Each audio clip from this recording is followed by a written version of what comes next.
Right, hello everybody, and welcome back to another episode of Docu Pod. And relax, for I have returned. I'm Josh. With me, as always, is my co-host Jack Phillips. Hello there. And I can't believe I don't know who this guy is. Who is he? And I suppose he's probably been promoted to co-host in my absence. Bradley Fuller. Yep. Yeah, thank you. It's about time. You've not turned up for 2 weeks. Too right, I'm a co-host. Hello. Honestly, we were going. Brad and I were talking last week. We were going to downgrade you to a cameo or something like that. You know, we were Yeah, like, if I you think missed you this the deserve third to be week, fair. he's going to be a cameo. He's not even going to be a host. Guest star Joshua Butts. Anyway, I am back, so you can all relax. Fuck off, you prick. And this week, we are looking at what is highly regarded as the best episode of New Who, Blink. Before we jump in, however, I would like to do some housekeeping. Firstly, 42, considerably better than the two of you gave it credit for. Considerably. No, dead episode. Dead episode. Don't get me wrong, Waste of it's time. not great by any means, and it's a boring filler episode, but it's all right. It's got, I would much rather watch 42 than anything in the Chibnall era. I'd much rather watch it than the Magpie one in season 2 and Fear Her in season 2 as well. What's the Magpie one? You know, where they with the wire, the telly. I can't remember what it's called. The Idiot's Lantern. No, I prefer that Idiot's episode. I like Lantern. that episode. No, I think 42. It's all right. It's all right. I just want to point out the fact that it took you two most of the episode to get to, or to remember why it's called 42. I was literally shouting. That's how boring it was. Listening Remember what to the the purpose of the like, episode what's was. the significance between it being 42? Like, that's the time. Like, come on, boys. That's how boring it was. Nobody cares. I was just saying, Probably my our wheel low was key zapped. podcast as well. Yeah, no, the wheel was zapped, and just the lights were on, but nobody was home because it left. So anyway, I would okay. give 42 a love it. Human Nature and Family of Blood. I'm fuming you did those episodes without me. What quality fucking episode. Amazing, spectacular. Well, you should have turned up then, shouldn't you? Yeah, Shouldn't have it sounds lined like it a up. you. That sounds like a you problem, not an us problem. The Yeah. only thing I dislike about that episode is the whole bit with the kid from Love, actually. All of his bits could probably be removed. Other than that, I think that is probably as good as Doctor Who gets, to be fair. But I do like his whole storyline, though, seeing him at the end as the old guy. That's good. It's a good wrap But up. it's just a bit unnecessary, isn't it? I wonder, it must have come out like the weekend of Remembrance Sunday, right? That's the only thing I can think. It must have come out that weekend, so they included it. I don't know, to be fair. Right. I mean, I've got no idea. I mean, it was kind of one of those subplots, wasn't it? Really? Yeah, it just felt a bit unnecessary. But anyway, that was then. Oh, I would give that a love it as well. But Good. we're back onto Blink. So, JP, in a word, Blink, Awesome. awesome. Bold, straight off with awesome. Nice. No procrastination there at all. Bradley, Perfection. whoa, bold. So Yeah. just before we Yeah. jump into Who News then, JP, quick question for you. Whenever there's a question on one of the Doctor Who groups or something that is, where is the best starting point? Where's the best jumping on point if you're trying to introduce someone to Doctor Who? Blink always crops up as one of the answers. Do you think that's true? Do you think this is a good starting point for Doctor Who if you're trying to get someone hooked? No, I completely agree. Go on. because I feel like you need to see the Doctor and Rose. Yeah. Because let's be Martha. real, right? Blink is not a Doctor-oriented episode. It's all about Sally. Yeah, I would argue it's barely a Doctor Who episode, to be fair. It's not a Doctor Who episode. Like, it is of course, Doctor Who, but it is the main character of this one is Sally. It's not the Doctor and Martha. And Yeah. I think that you need to experience the Doctor and Rose to then work out about the Doctor and Martha to then, I just feel like it would be, you'd almost be confused and you'd be like, well, hold on, where's Sally going? Like, what's happening with Sally? Yeah, no, I mean, it's a great, don't get me wrong, I'm not saying it's not a good episode, but it wouldn't be a good starting point. I think you need to watch it from, I mean, look, you could probably start from season 2, I reckon. I don't know. I feel like you need to. For me personally, if I was going to do it again, if I was going to watch it completely again, I'd start from season 1, episode 1 with Christopher Eccleston. Just because you need Exactly. to experience everything going through, you know what I mean? Like, That I completely agree with you. I also agree that this is a great episode. But before we get into the reasons why it's a great episode, shall we jump over to Who News? Oh, you need to give me more warning when we do this, because we Do it literally every recorded week. like 2 days. Yeah, but we recorded 2 days ago and gave the most recent news, and there's literally nothing else that's come out, to be honest. Right, let's talk We're about just that bubbling then. away So with the... let's talk We already about. discussed it. We discussed it Well, when you didn't turn up. No, because I listened and I just, again, I'm doing some housekeeping. It has not been confirmed. Firstly, this has been reported Well, it by has, the 'cause Mirror. she's been seen filming with Shooty Gatwa, so There's a new person seen filming with Shooty Gatwa, but it has not been confirmed that Millie Gibson has been dropped. Also, she I'm hasn't pretty been. sure RTD's come out and said something about it. No, there's been no official confirmation so far. There is also, she hasn't been dropped. She's still in series 2. She's just being. That's what I don't get. Apparently, she's in a couple of episodes to wrap up her story. It is very out of the blue, I've got to admit. So I don't get it. We can only speculate, but I wanted to use this as an opportunity to speak about spoilers as like a wider thing, because we're obviously now adults, we're on social media. Social media has a larger presence than it did back in the day when we were watching it. Do you think it creates hype, or do you think it damages the show? What? Not knowing? No, the fact that that we're always seeing in the news, like some behind the scenes or some leaked set photos and stuff like that. Do you think seeing that is getting us more hyped, or do you think it's ruining what's to come? Would you rather have it so you didn't know? Like, let's look at I'd rather know nothing. Yeah, we mentioned it for the first of the David Tennant specials. It's like we'd basically seen that full episode from what we'd seen, leaks and trailers and all that sort of stuff. The thing that, so this whole thing about Millie Gibson, right? Obviously companions vary in their lengths of seasons, but I would have been shocked if at the end of her first series, she just stopped being the companion and it was out of the blue. Do you know what I mean? Whereas now I know and I'm expecting it. I don't know if that's taking away some of my viewing pleasure from it. Do you know what I mean? Yeah, but isn't that always what happens? I'm pretty sure you always find out that they're leaving before the actual episode airs. Right. The thing my mind keeps going back to is David Tennant in the one where he regenerates and into the hand, right? I'm trying to keep it as vague as possible so as not to spoil anything. You can't talk about that. No, but there's the bit where he's running down the street, right? Yeah. And then shit happens. I remember mention that. No, I haven't mentioned anything. But I remember looking at the screen, trying to work out the face of who he's regenerating into. And I was shocked when it happened the way it happened. Do you know what I mean? Because I didn't know anything. Everyone was. Yeah, everyone was.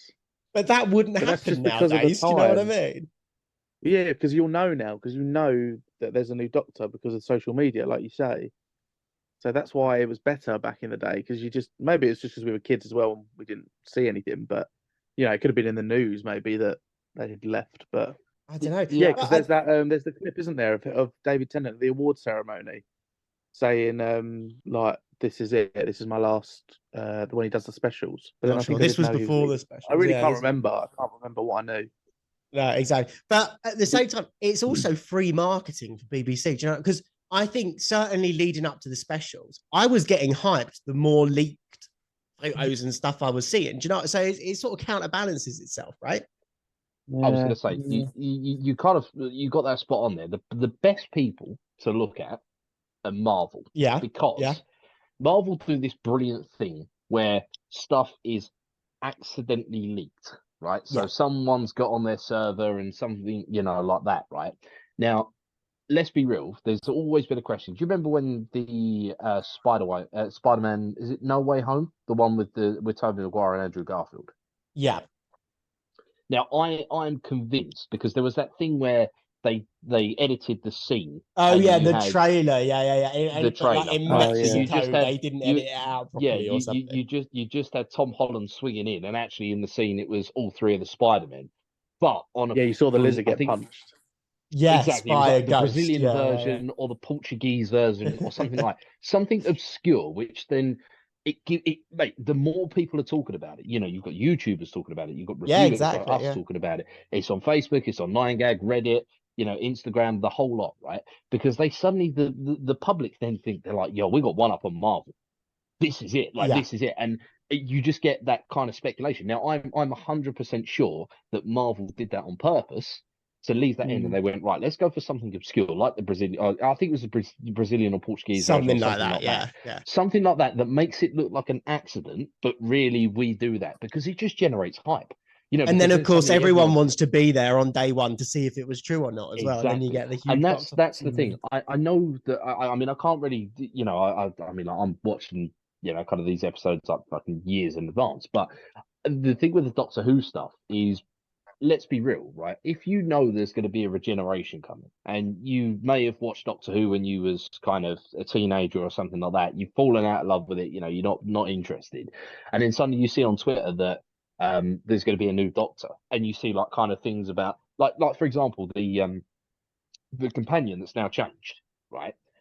I guarantee her last episode will probably be the most viewed episode of that thing Yeah, because for sure. everyone For goes, sure. I want to see what happens there. So, all right, it sucks because you know that something is going to happen for her to then stop being the companion, whether she dies or she does what happened to Rose or something like that.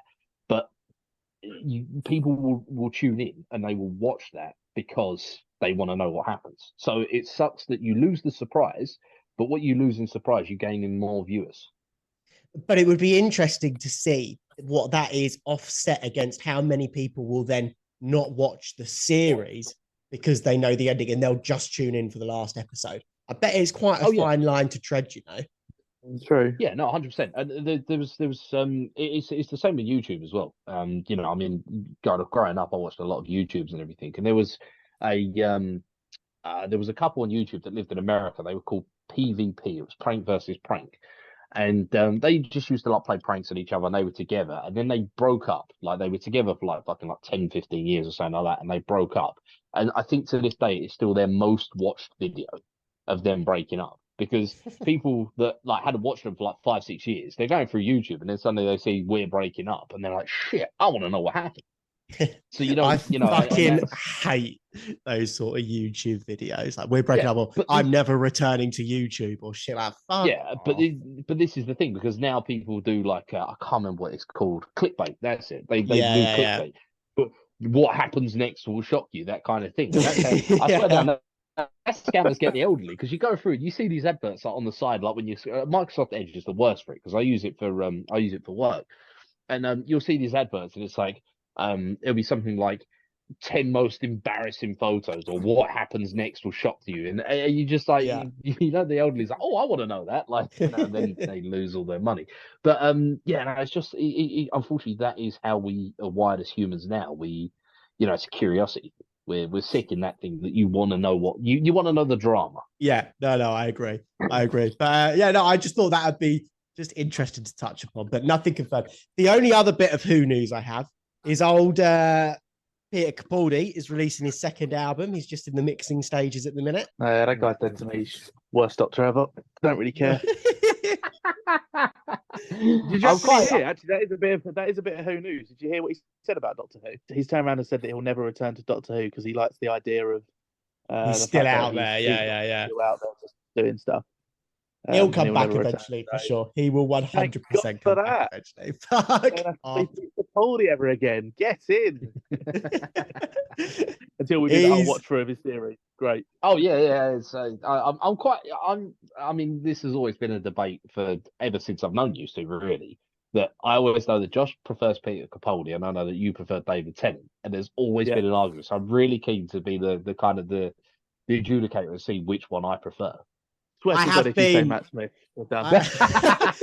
Genuinely, I think Jack is going to lean towards Matt Smith. I think that's going to be your favorite Doctor, Jack. I was thinking about this the other day. It'll be Tennant. No, I really think it's going to be Matt Smith. It's going to be interesting. I mean, at the moment, it's got to be David Tennant. I do like David Tennant, and I was telling you boys on the chat earlier this week that I've been watching Good Omens.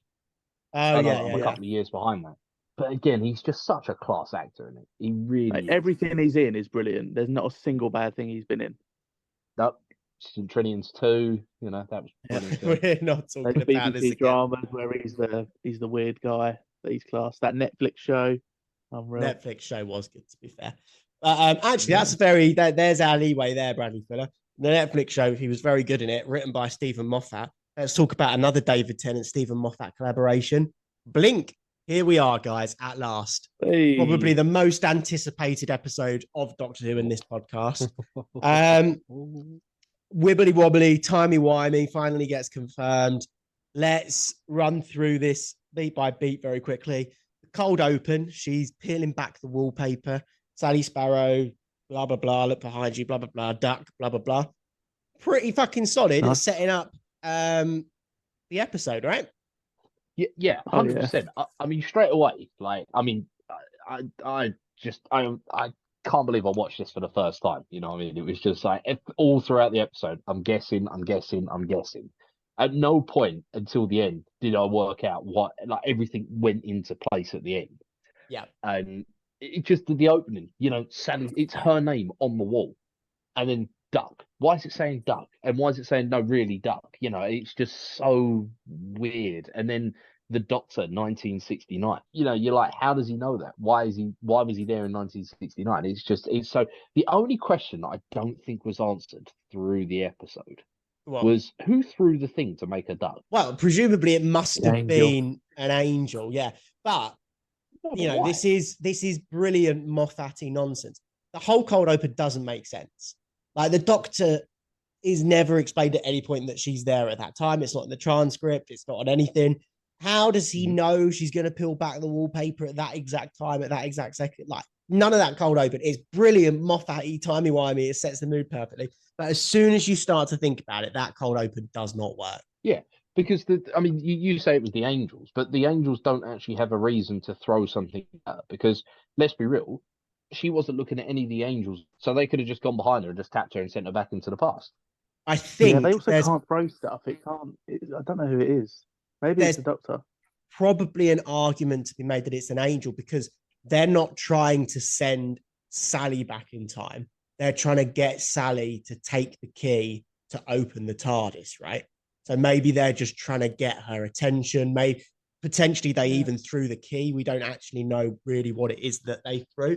So I think there's probably an argument there. But yeah, it doesn't. I think it sort of falls apart there. But it is brilliantly creepy. And then we cut to her bringing her friend, whose name I've forgotten. Nightingale, Amy Nightingale, is it? Anyway. Kathy Nightingale. Yeah. Kathy, that's it. So Kathy and Sally break back in to Wester Drumlands, and discount Daniel Craig shows up. Yeah, what? I kind of did look like a bit like Daniel Craig. Yeah. He looks exactly like Daniel Craig. No, 30 years ago. Slender Man Daniel Craig, maybe. If you watch Layer Cake, he looks exactly like Daniel Craig in Layer Cake. Yeah, no, I'll give you that. It was like someone drew Daniel Craig from memory from Layer Cake. Yeah, it really is. Yeah, remember Daniel Craig and Layer Cake? Just draw him for us. It's just what you remember. And that was it. And it's so bizarre. I love it. Again, I love Back to the Future. The Back to the Future trilogy is my kind of probably one of my favorite trilogies out there. And of course, at the end of the second one, the Doctor's alive. He's back in the past, and then suddenly this guy turns up, and he's like, "I've been asked to deliver this letter exactly at this time and this place and everything like that." And I'm like, "Hold on a minute!" It's just awesome. It is just. I've never even seen Back to the Future. Well, you're in luck, because this is apparently our Back to the Future episode. So it is pretty much, yeah. It's but it's just I just straight away you're just like, oh, it's gonna. To be honest, I thought it was the Doctor sending instructions to Sally. Well, yeah, because Kathy is upstairs at the time, and then obviously this man has arrived with a letter from Kathy. Trippy as fuck. And again, it just sets it perfectly. I love the fact that she lied and pretended she was 18 when she went back, and she's woken up in a field in Hull. What do you think about the angels? Sort of motivation, their sort of power, their sort of thing in general. The whole, they touch you, they send you back in time, and then they feed off the energy. They feed off the energy that you didn't expend in the in the present day. It's an interesting thing, really, because I mean, we always assume that we, kind of us as humans, we consume energy by eating, drinking, whatever. Really, that's how we get energy. But there could be life out there in the stars that actually consumes energy from time or something like that. So it's pushing the boundaries of what we actually know as humans, what we consider to be normal. Oh, that's deep, that is. No, because we're carbon-based life forms. That's it. That's we always know that we're carbon-based life forms. Any animal is carbon-based, that kind of stuff. But at the end of the day, there could be an alien species out there that's hydrogen-based or some shit like that. I was more going on the vibe of, do you think it's a creepy concept? I guess maybe. Just like the idea, like they're not there, they're not going to kill you, they're not going to eat you, they're not going to shoot you, they're going to send you back in time and then feed off the energy. I think they're feeding off the time travel energy rather than the energy that we produce from our life, because that's why they want the TARDIS. Because I think in future episodes it gets called like Artron energy or something like that is produced when you travel in time. So maybe. What would you do though if that happened to you? Like, if you got sent back in time with nothing, like anything, what do you do? Well, this was going to be my question about Billy, because okay, fair enough. The woman gets sent back in time. She immediately meets this man and she marries that man. That sort of kind of explains it a little bit. Fine. But Billy is just one. He's a black man now that's been sent back to the 60s. That's going to cause issues on his own. No ID, no money, no house, no qualifications. Exactly. Like, what do you do?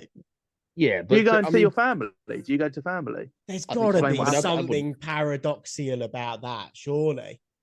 Yeah, I mean, I wouldn't know where my family lived or anything like that back in, wherever. You have family, but you wouldn't. I mean, you can't use the internet or anything like that. I don't know. I think the only positive thing is like, you look at, we were speaking. I can't really go into too much there, but we were speaking to someone the other day, and they were saying that they were struggling to get a job because they didn't have a current passport. And the problem is they needed to get I wondered where that was going when you were like, I can't say too much. I was like, well, you can't spoil really Doctor Who for us. But no, you're talking about an unemployed friend. Yeah, but the problem is like they couldn't get a job because they didn't have a valid passport, and they couldn't get a valid passport because they needed money to buy the valid pass. But I'm assuming back in the past you didn't need that. You could have just walked in. I mean, you look at kind of. I mean, I know that the issue is he is a black man in the 60s, but he still probably could have picked up work at a factory or something like that. Pretty not easy. Without some form of papers. We're only in 1969. Do you know what I mean? It's not 1869.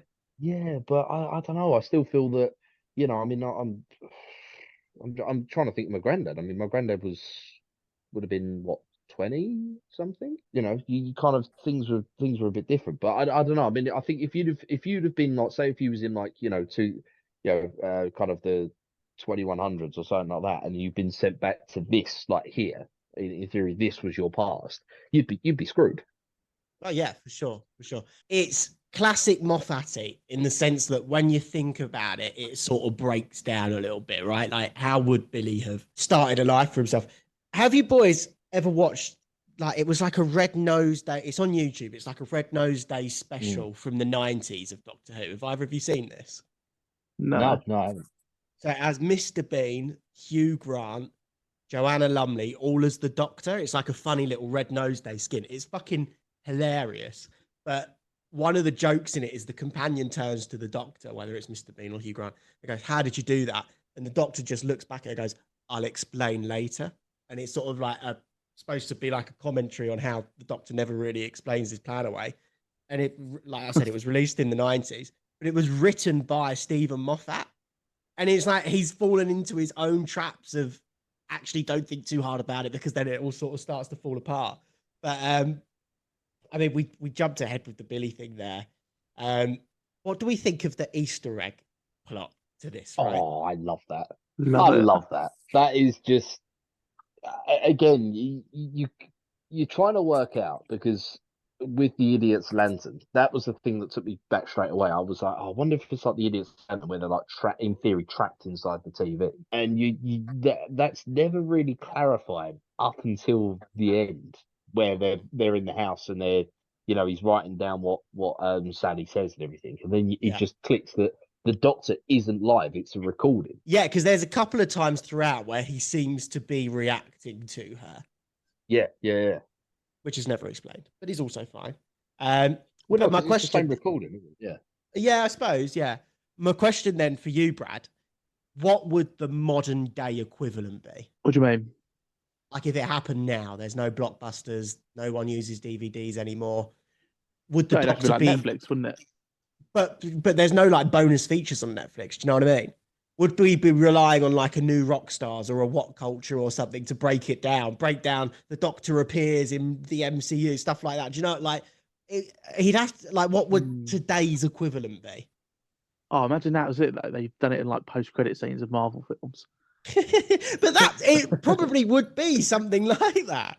It would have to be. It would be post-credit scenes of just normal films, like the list of films that Sally Sparrow has, like it is. That's what it would be. It would be a post-credit scene in those.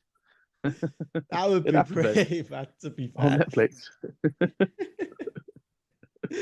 But I love it because this was obviously not that popular at the time. But JP, you mentioned YouTube earlier. Now you do have the new rock stars. You do have the heavy spoilers. All of these channels that are like the most popular channels on YouTube, breaking down and doing Easter egg videos for all the mainstream films. Like it's just another way in which, because this is 2007, right? So this is before Iron Man. These things didn't exist back then, really. Like this, well, they existed obviously, but this really set the trajectory for where it's going to go. Oh yeah, 100%. I mean, I don't remember. The only thing I can think about Easter eggs for like kind of something that was in the noughties or like the 90s or something like that was I Am Legend, which I think came out in 2009, maybe eight, could have even been earlier. And there was two things. One, there was a Batman versus Superman trailer thing in Times Square, Yep. which was pretty cool. And two, there was actually two endings for I Am Legend. Yeah. And I only found that out last year, which was really, really fucking weird for me, right? Because I always remember because I had I Am Legend on DVD, right? And I always remember that the ending was that he blows himself up. Yeah, that was the theatrical one. Spoilers for I Am Legend, that film that came out 20 years ago. 20 years ago, yeah. That's the ending I always remember, right? He blows himself up, and then the mum and the son, they travel and they find the safe space, and that's it, right? Yeah. I was sitting there last year, and I'm flicking through Sky, and I'm like, oh, what do I want to watch? Oh, I Am Legend. I'll watch that, right? Got to the end, and I'm like, oh, yeah, this is a bit where he blows himself up. He doesn't. He cures the zombie, gives the zombie back to the other zombies, and that's it. And I'm thinking, what the fuck? I'm tripping here. Like, this is not how I remember it. So I stopped it, Googled it, and what it is, they actually filmed two endings, and it was almost like a bit of an Easter egg. So they had another ending as an Easter egg. And I was like, wow, that's really cool. I felt like I've watched an entirely different movie. Like, you know, and I don't know which one you're going to get then. How's it work? Well, no. So what it was is the theatrical one is him blowing up. But then they filmed one that's the same as the book, which I have actually read. It is very good, which is where he cures them and then he lets them go. But they've just signed on to do I Am Legend 2, and Will Smith's coming back. And I think it's got Michael B. Jordan in it. So they're now gone back and said the canon ending is the one that wasn't the official ending before. The canon ending is now the one of him surviving, so that he's going to be in the second one, which is mad to be fair, which is totally pretty mad. But yeah. Well, this is our I Am Legend episode of the podcast. Yeah, but I don't know. I can't really think of anything so much and not blink. Yeah, no, but I can't really think of anything else like Easter egg wise that, you know, as you say, it was only when the Marvel movies started coming through and they started putting comic book references in there and references to other Marvel movies and stuff like that. I can't really think of anything that was there really. This sort of just anticipated it, but so they work out. Well, they sort of she gets the list that it's on 17 DVDs, and then as she's leaving, there's a film clip in the back of just go to the police. And the guy's there like, why do they never just go to the police? Brilliant, by the way, because why do they never just go to the police? And she does. Useless. She goes to the police and she just gets this flirty black man. Billy, we obviously spoke about him earlier. Brad can back me up on this, right? I clocked he was a smoothie straight away, right? And I said to he was like, oh, it was just one more thing. I went, are you about for a drink? And then literally a second later, You for a drink sometime, and I was like, yeah, he's a smooth guy. He's gonna do all right in the 70s, you know. Yeah, to be fair, with some mutton He's gonna chops do and a well. moustache. Yeah, exactly. He's Yeah, going to be absolutely fine. but I love Billy as a character. I think young Billy and old Billy is absolutely brilliant. We obviously spoke about the actual, working out of him being sent back in time. I want to talk about him being now in the present, and he's got a wife and he's got kids. Where are they? I don't know, maybe they died. No, he says his kids knocking about, and his wife, who happened to be called Sally as well. Why is he dying in a hospital bed on his own with this girl that he spoke to for 10 minutes? But it's what I don't get. What happens to where is his family gone? Like the family, like his parents were around, would have been around when he got moved back to 1969, whatever it is. Does he not go and can he not see his family? I don't get it. I think the doctor must have told him not to. That's mental though. Where so his family just think he's lost. He's disappeared. Yeah, like they all do. Yeah, that's mental. And that's the point, though. It's supposed to be just as horrific as death, if not worse. I also want to know. He obviously starts talking about. He starts talking about when he knows he's going to die when the rain stops. How does he know he's going to die when the rain stops? Yeah, I question that as well because the doctor, he says that the doctor told because she says, "Oh, why didn't you come and see me before?" And he says that the doctor said that it would have caused a tear, and I think he said like 2/3 of the universe or something would have torn open or something. Yeah. So then, why did the doctor tell him that you'll die when the rain stops? But how would the doctor know that? Like, anyway, worth pointing out here. Worth pointing out here. I really like this episode. I'm picking holes in it for the sake of picking holes in it. I just want to make that very clear. This is a fucking good episode. Just trying to be as nitpicky as possible because otherwise it's just going to be 40 minutes of us going, it was really good. It was a really good episode. I really liked it. So we're just trying to come at it with a bit of a different edge on it. Yeah. And then it sort of just, that's when it sort of loses its murder mystery sort of thing for me because he then explains the 17 DVDs are yours. I became, what does he say he became? Like a CD printer or something? No, he became DVD, like a movie editor. Yeah. Or something, isn't it? He's the one that put the Easter eggs in there. Got into those 17 films. Cool. I just love that. And then she goes back to the guy and they work it out and they start doing the transcript, like you said. I love that bit when she's talking to the TV screen, but he does not start writing until about halfway through that conversation. Yeah. And the bit that's always griped me is how does the doctor know, or how does the guy know to tell the doctor how much gap to leave between sentences? It's a stupid thing. And I know the answer is it's a TV show, but it always bugs me every time I watch it. How does he know to reply perfectly? I mean, look, it is, they would have. They really are picking holes here. No, they have. Now, they've taken some artistic liberties there and the fact that it's perfect, perfect timing. But to be honest, if you're the doctor, you say, you say what you want to say out loud. Then you read the sentence in your head like somebody was saying that sentence, and then you reply. Okay, right, it's not going to be, it's not going to be perfect. Like there would be some kind of overlap, but I guess they've just fine-tuned that so it makes good. Rather than you got two characters talking over each other. But that's how I would have done it. I would have read the, kind of gone, oh yeah, yada yada yada, text in your head like someone's reading it, and then you go on your next, kind of your next point. If that makes sense. Yeah, no, I get that. Okay, fair enough. So they do the transcript thing. It's very good. The angel then appears. They're stuck in the house. They're trying to get out. Can I just say that there is a brilliant bit of false horror there as well? Go on. Because the doctor says, like when he goes on to his don't blink, that kind of thing. There's a brilliant sense of false horror where he goes, the transcript's ended. I don't know what else is saying. Don't blink, don't. And you're like, you don't see the other guy. You only see Sally, and you're like, shit, he's been sent back as well. And then the camera just pans to him, and it's just like, oh, he's still alive. That's fine. Like it was just a brilliant set. I was expecting her to turn around, and there was a statue there. Yeah, let's just take a minute to fanboy then. This episode is just directed and put together brilliantly. At the very beginning, we haven't even mentioned it, but there's the shots where the camera pans around, and as the angels go in and out of shot behind Sally, they're moving positions ever so slightly. Like, it is genuinely, this is probably one of the best episodes of Doctor Who that there has ever been. It is just perfectly put together, except for the 100%. ending, in my opinion. So then, just, you know, in standard Doctor Who fashion, it just becomes they're moving away, they're running away from the scary thing.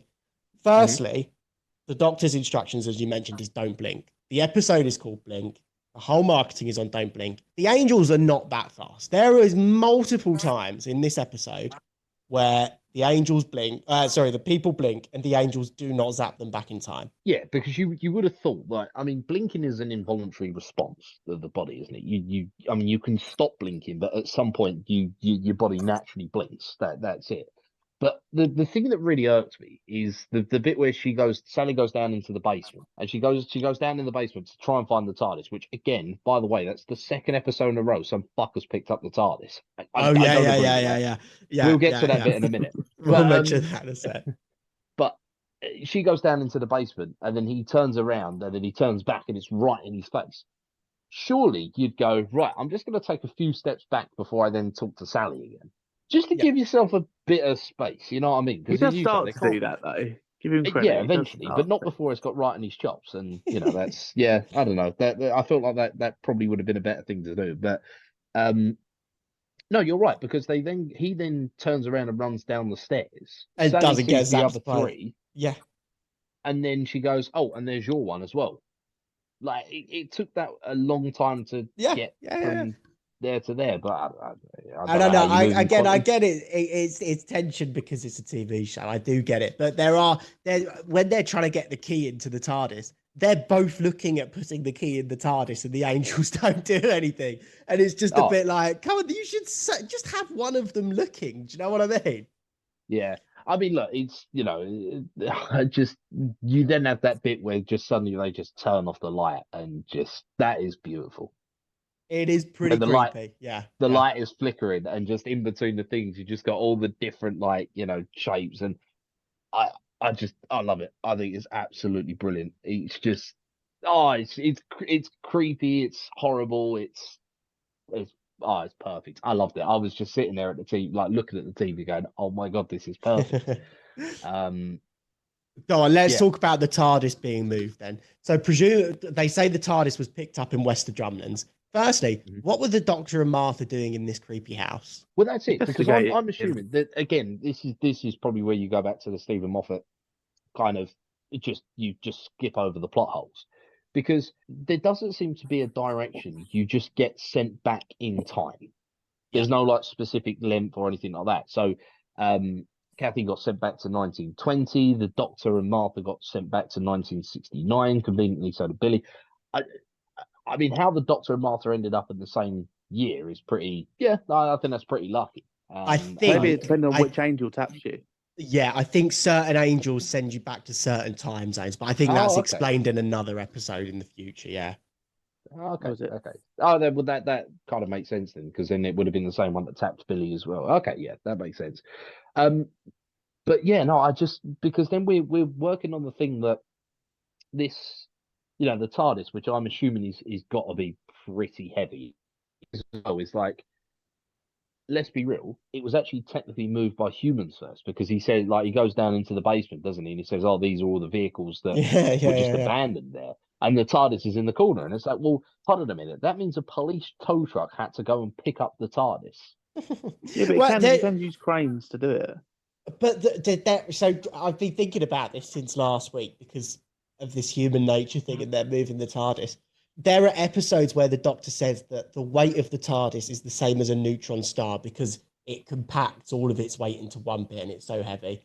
But then, you know, I'm thinking of Unit picking it up with a helicopter, Unit picking it up in the back of a truck. It clearly is. I think it's one of those things that we have to drop, like his glasses. I think sometimes you can move it and sometimes you can't move it. I think that's the long and short of it, to be fair. I'm fine with the ability to move it. It's the fact that you don't know how and why. It just appears in different places, like in Human Nature and that. The thing that made me laugh, though, is, all right, you know, you could see the police tow truck taken the TARDIS over. That would be a reasonable thing. You go, oh yeah, okay, that's fair enough. But then, are we discounting the fact that 4 statues carry the fucking TARDIS all the way back through London, and nobody looks at them? Because at some point, someone's got to fucking look at them, and someone actually took them about 20 years because they can only go an inch at a time. Because you know what annoys me the most as well is that TARDIS was in an underground car park, which looked like it had a pretty low ceiling. So if it was on the back of a truck, I don't think it would have fitted underground. They put it on its side. Forget that. How did they get it inside a house, down the stairs of the basement, and into the basement? They just said left a bit. Pivot. We've wedged it. We've wedged it. I would pay to see the deleted scene of the angels trying to shimmy the TARDIS down a staircase. I'll tell you what, right? That is a Red Nose Day skit right there. How 4 weeping angels got the TARDIS down the little staircase into the basement, you know. You know, they do that. They do those how it should have ended little animated videos on YouTube. I'm going to write to them and tell them to do this. It's just wedged in the stairs. That's absolutely nonsense. Oh dear. But it just it didn't. Yeah, just the TARDIS moving bugs me. Like, it's like you got this thing that is dense and people can move it, but I don't know. Is what it is. But then something I said to Brad that you may be able to kind of answer this one, Josh. Is I said right at the start, I said, why didn't someone try and push the statue over? Because if something was obviously moving, and because they touch you. Well, you'd get zapped back, yeah. But is it the hands, though? Because they always try and touch with the hands, don't they? So is it just the hands that send you back, or is it the whole body? You're like, no, yeah, any part. The little you in me, I would have tried to push it over from the top, because Brad said, oh, they'll be heavy. And I'm like, yeah, but if you pull a stack, or, all right, here we go, tie a bit of rope around the top of it, pull it. You're not touching it, the rope is. But to what end? Because you're then just going to look away and it will just stand up. Yeah, exactly. Because if you break it... No, it's not stone, though. It gets quantum locked, and we see that as stone. Oh, I thought they just turned into stone. Oh, okay. No, I think it's some like Gallifreyan equivalent of stone or something. Yeah, I don't think you can shatter an angel. There are episodes where you shoot them literally with guns and stuff. You blow them up and nothing happens to them. So yeah, I think all you'd do is probably just piss it off. Well, to be honest, we then get to if we then get to the end, and of course I'm there right at the start of the end, because I said that right at the start of the episode. I was like, why don't you just push it over and smash it? And then of course we get the bit where they get into the TARDIS and then they put the disc in, and then we're like, oh, that's it. They're going to be sent back to 1969, and then the Doctor's going to come back, and then that beautiful thing where the TARDIS is being shaken by the weeping angels, because anybody can move it. Yeah, anyone can move it, you know. And then B, it then starts to like kind of disappear and leave the two of them there. Yeah, it dematerializes around them. Why? Well, because then the Doctor worked out that because he says that's why they got their hands over their eyes, because they can't see each other, because if they see each other they can't move.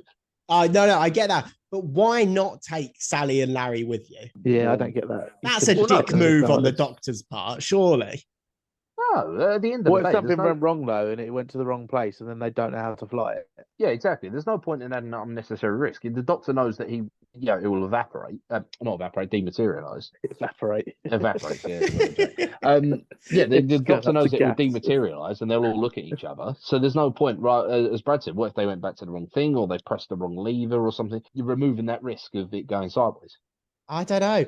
It seems odd, because also we never see it happen like this before or since, so it must be like a different set in the show.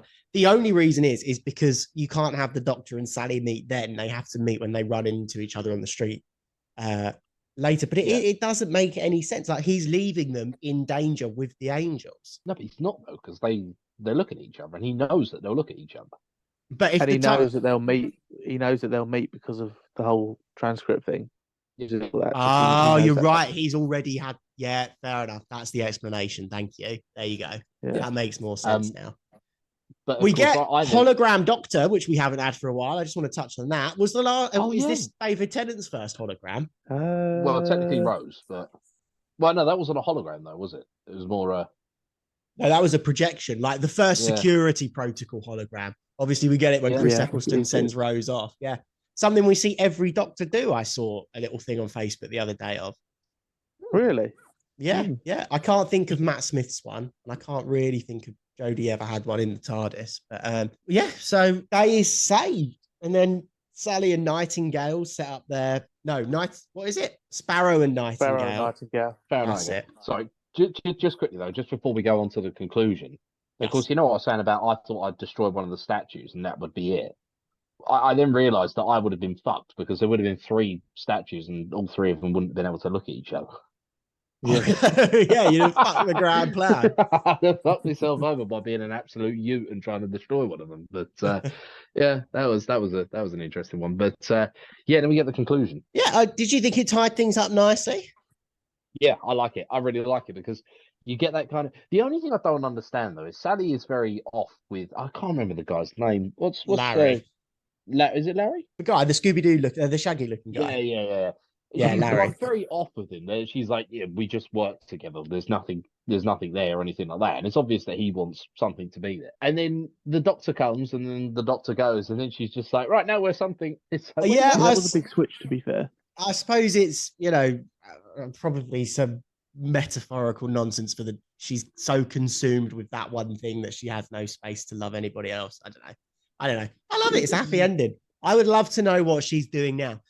Brad, did you ever play the game, the app on the game app thing that they released like a couple of years back? What was it?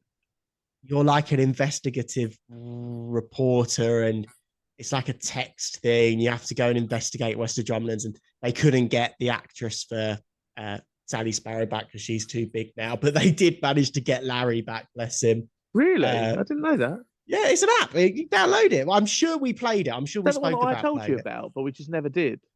Well, I sat and did the entire game just to try and get the story out of it.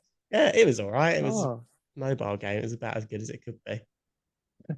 Yeah, no, I don't think I ever did it, but I do remember it actually.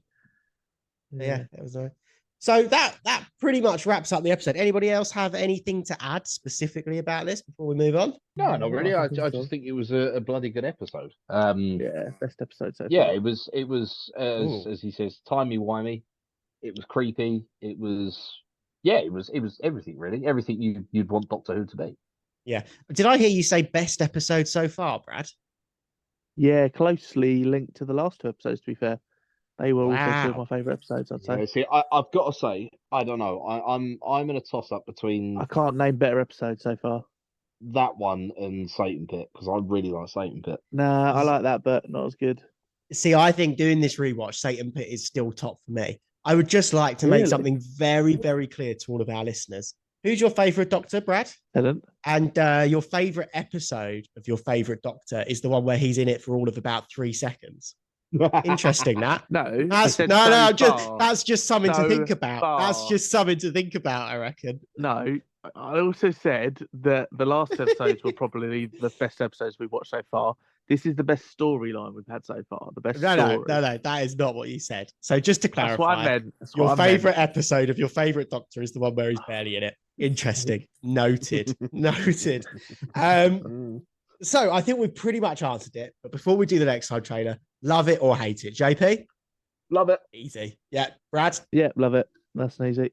Yeah, nice and easy. I know we've been picking holes in it. We've just been trying to find some alternative angles to come at, but it's a spectacular episode. I don't know if it's as Doctor Who as it should be. I think it's more of like a time travel whodunit mystery sort of thing, but fucking amazing. And I love, we've got to mention it, the ending where any statue could be a weeping angel. Like, I remember scaring the shit out of me as a kid. Like, genuinely, we talk about it all the time. Doctor Who's famous for it. They make everyday things scary. And now they're doing statues, and it just fucking works. It shouldn't work, but it just works. It's excellent. Yeah, it's perfect. The thing is as well is I can imagine as a kid you'd have been bricking it. Yeah, for sure. Like fucking gargoyles and stuff. But we are now in the end game of season 2. Oh yeah, the finale. Season 3, sorry. What are we going to do? What's the plan? Well, there's 3 episodes left. Utopia, and other ones. The Sound of the Drums and something else. What, is it a three-parter then? It's technically a three-parter, but I think the next episode stands alone. I think I would quite like to do. I would quite like to do next week's episode as a single episode. I think. What, then you're going to make Jack wait a week? Yeah, I think so. Nice. Are you on board with that, JP? JP and Brad? Okay, let's go with it. Yeah, I'm he deserves it. He deserves to wait. I genuinely think the last two episodes is literally like one episode split in two. This connects to them, but I think it is sort of its standalone episode as well. What did you think of the next time, JP? Oh, I'm trying to think what it was. Well, I didn't watch it, so I couldn't even tell you. Did we watch it? Yeah, we did. Remember Jack? You saw Jack again? Oh, yeah, shit. Yeah, Captain Jack's back in it, which I really like. I'm glad Jack's back. And then you saw like the people with the teeth. With the teeth. Ooh, mads. Oh, yeah, the guys that look like kind of shit Klingons or something like that. Yeah, those guys. I've just remembered something we find out on the finale as well. Yeah, mate, I am so fucking gassed for this. I cannot. I think this is my favourite finale of Doctor Who, like ever. No, I'm not so ever. fucking excited. I'm buzzing off my fucking tits. I don't know when we're going to be recording next. I don't know when we're going to be doing it next. But who knows? Some people just don't turn up when we record. Yeah, we've all missed an episode now. No, we haven't. Yeah, we have. Yeah, we have. Yes, you have. You have, Jack. What episode have I missed? I can't remember, but there's definitely been one. Maybe one of the new ones. No, you'll think because I'm not in the new ones because I can't watch them, can I? No. Well, that sounds like a you problem. That is a you problem. But this is it. I've not missed any of the old ones. I don't. Is that true? I'm sure you've missed one. Nope. Yeah, I think you have. Maybe not. Anyway, guys, I have returned. We're back on top form. Can't wait for this to be our most listened to episode because the last two have been shit. And the only common denominator is the lack of Josh.